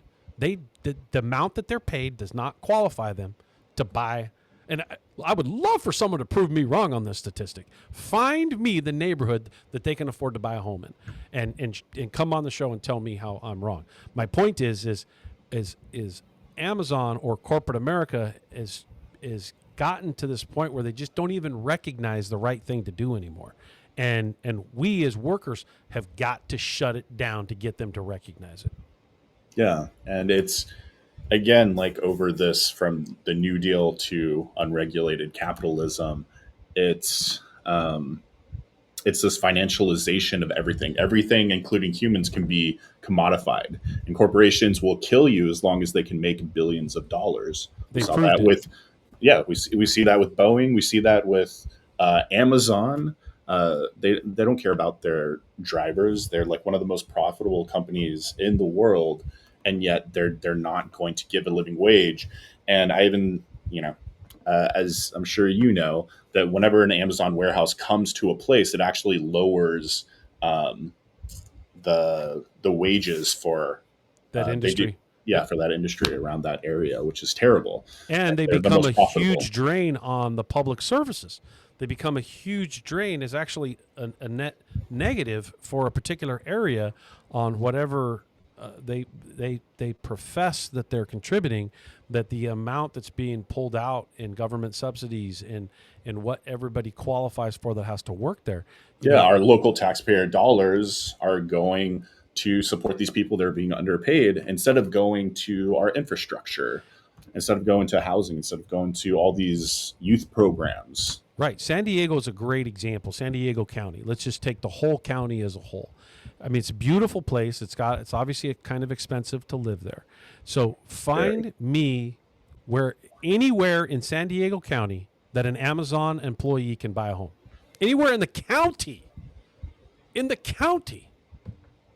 Yeah. Not just Amazon driver, an Amazon employee. Like, okay, maybe someone who works in management that's making $150,000, $200,000 a year, but not a worker. No, I mean, they're living with multiple roommates, or maybe living with home if their parents live around here. Another thing that we're working on is a hospitality $25 an hour minimum wage at the city of San Diego.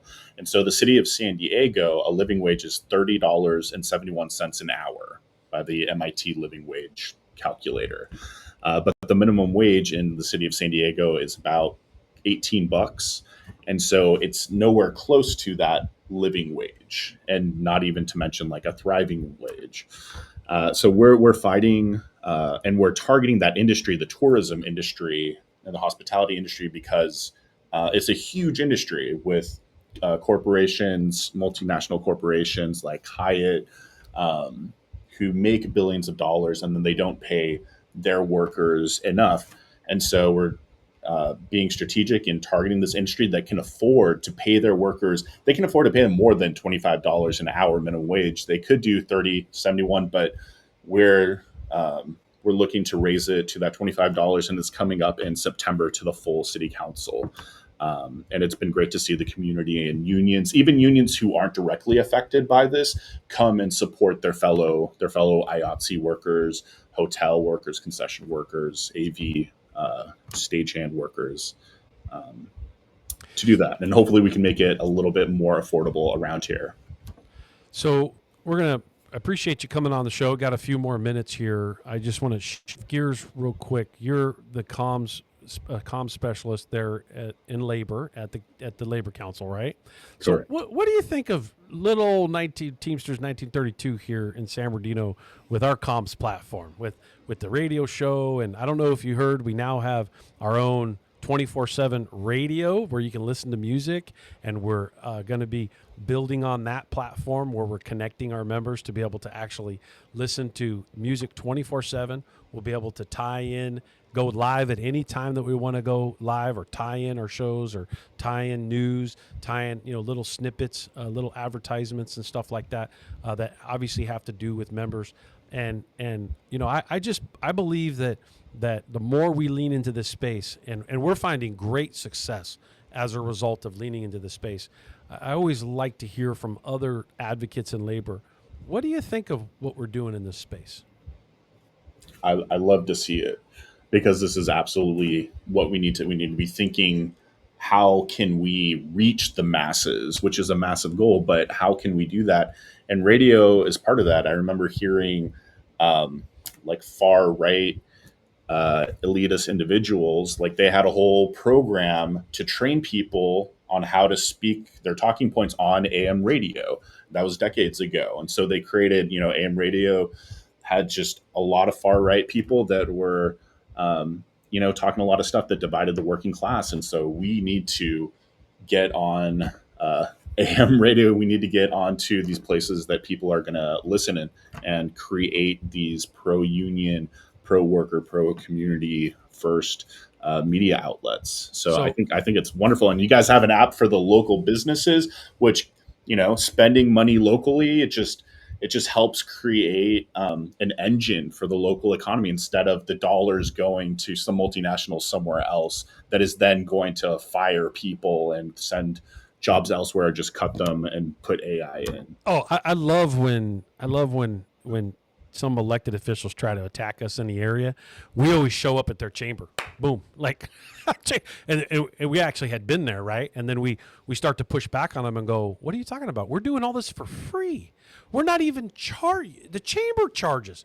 We're not charging these small businesses. We're connecting them to tens of thousands of our households in the region, encouraging people that, like, this is what unions are doing. Don't be villainizing us. And to your point a minute ago, we're building out a platform to where we're good. Hey, we hope that other unions do podcasts, do shows.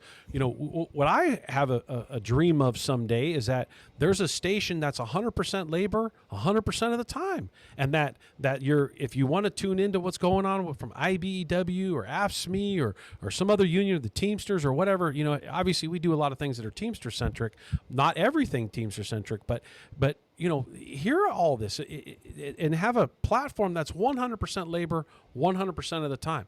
We're building that out right here, and we invite every labor organization to participate in it and help make this grow to exactly what you just said, so that when people do want to tune into labor and they want to learn and they want to understand, and instead of them hearing some wacko that's blabbering about all the time, that they can actually listen to information that's going to impact their job, impact the way they're going to be able to feed their family, buy a home, and build worker power in the end.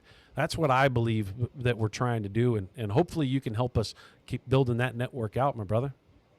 Yeah, I love it. Thank you so much. It's aspirational for sure. It's crazy. Somebody told me when I started to unpack it, like, are you nuts? Yeah, pretty much. Like, those of us that get involved in labor, like we pick crazy fights sometimes, right? Yeah, I'm nuts. Let's go. Like let's get it. Yeah, let's go get it. Like you can't make great things happen by kind of being kind of lethargic about it, or making excuses, or not at least thinking big. The reality is we've got to make something happen. And I to be honest with you, I'm having a great time with this radio show. I feel like I'm it's not like this self-grandizing platform. For me, I feel like I'm in this long house call where I keep getting to go back and educate workers on their next step to do something great, crazy, inspirational, or whatever it may be. And it's a platform that is obviously growing. And I don't know if you heard today, we even got some people from Scotland that are listening in. I just got a text on the screen over here. But we're just having fun with it, because it's all about moving people into a good place. And when you're bringing the movement to the mic, you're doing something right.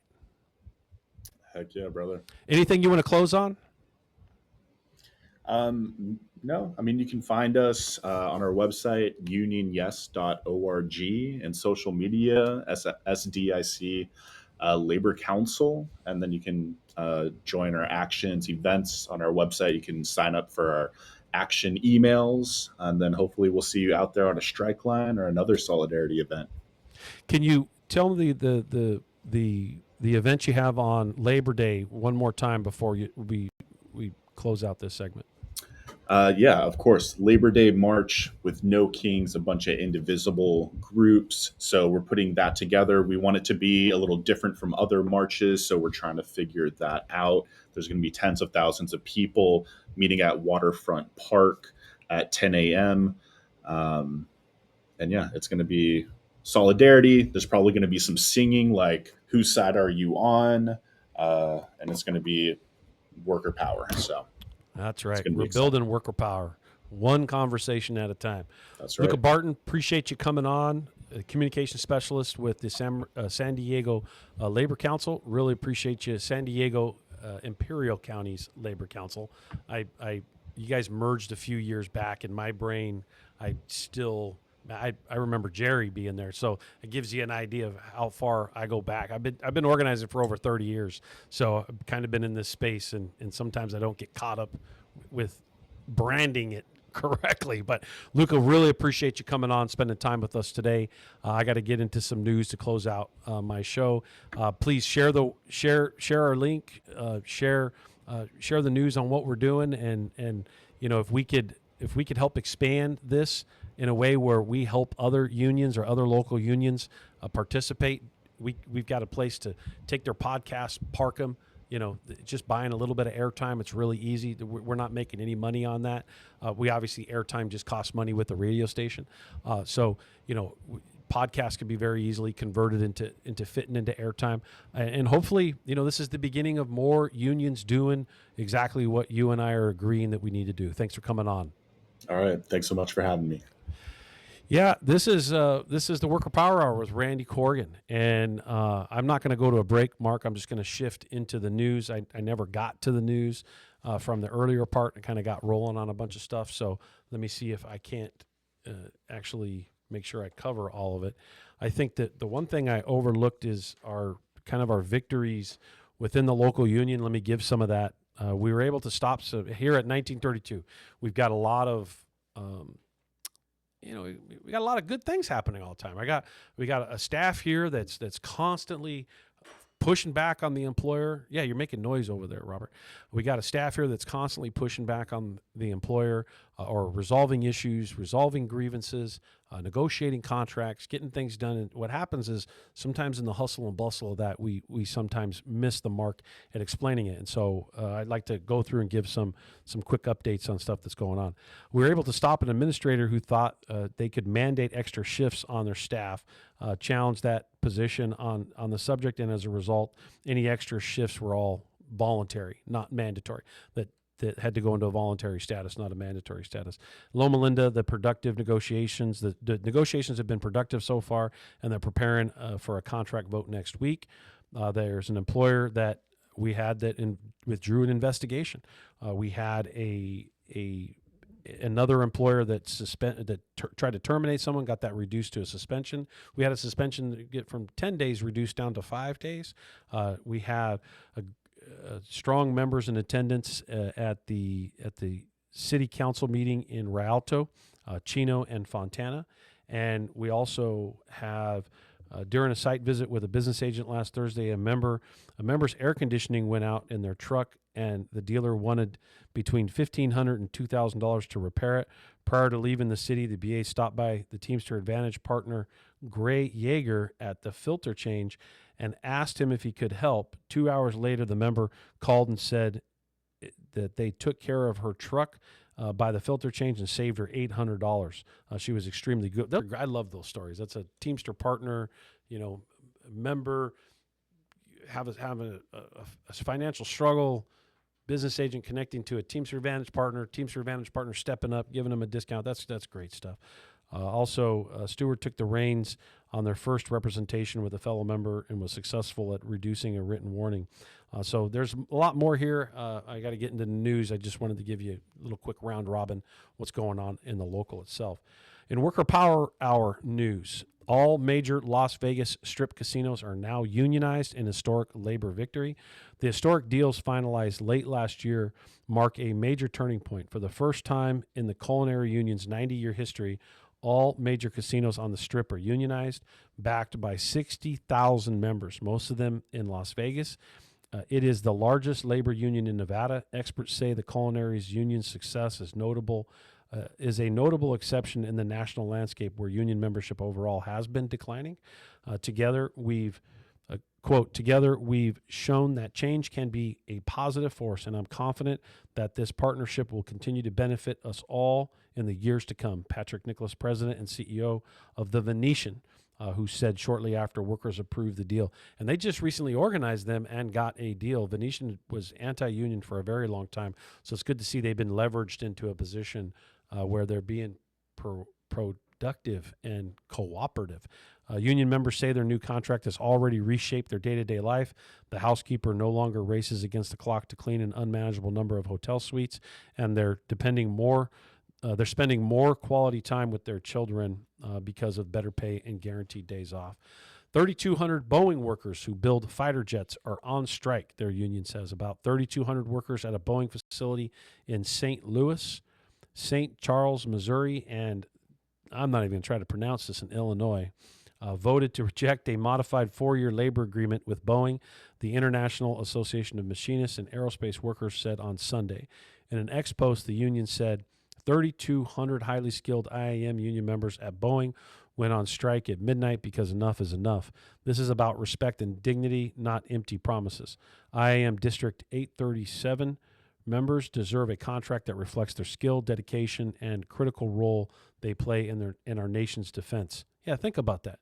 In our nation's defense, District 837 head Tom Bowling said in a statement. In IBT news, workers at Open Kitchen joined the Teamsters.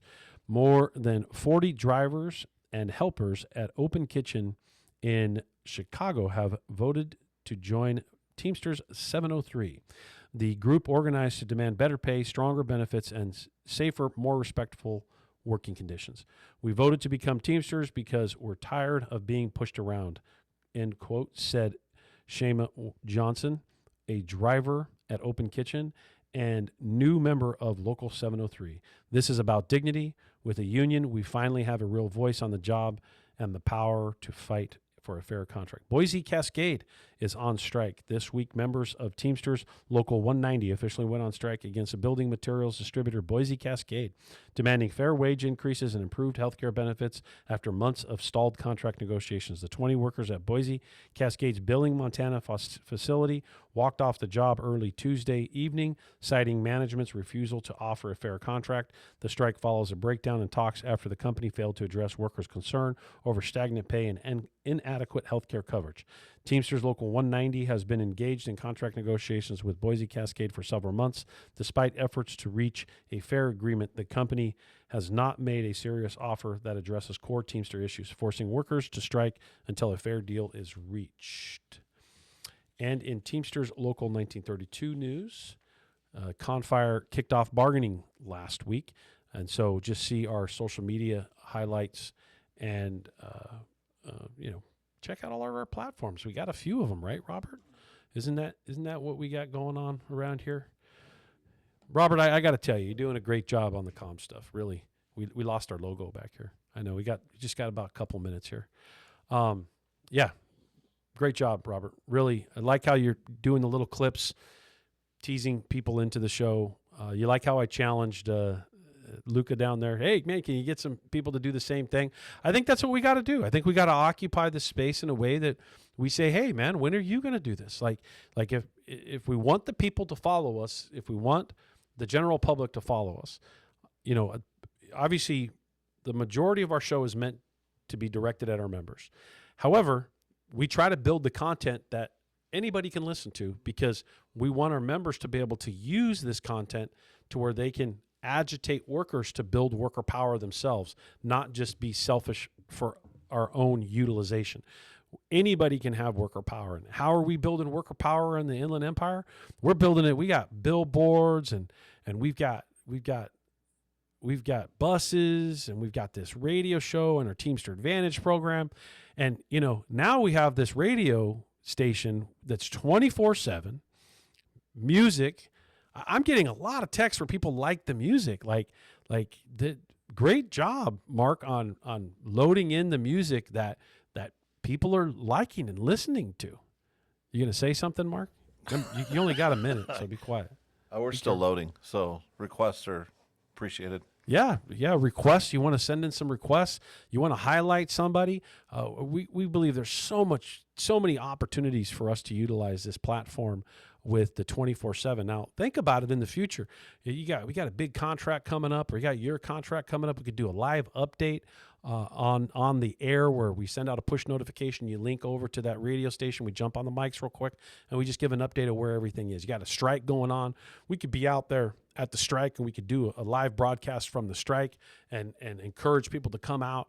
We're really excited about this. Obviously, it doesn't mean anything if you're not utilizing it. So we're building worker power in the Inland Empire, and we're building it, by making sure we talk to our friends, we talk to our family, we talk to our neighbors, and we educate them on building worker power. And how do we do that? We explain to them that they got the right to withhold their labor. They got the right to organize. They got the right to have a collective bargaining agreement. They have the right to be in a union. That this is not something, over 70% of workers today support unions, and yet only 10% are. And it's not because of our failure. It's because of two things. One, corporate America has skewed the rules to be in their favor. Two, not enough workers have exercised their rights. And we're agitating workers to exercise worker power now and every day.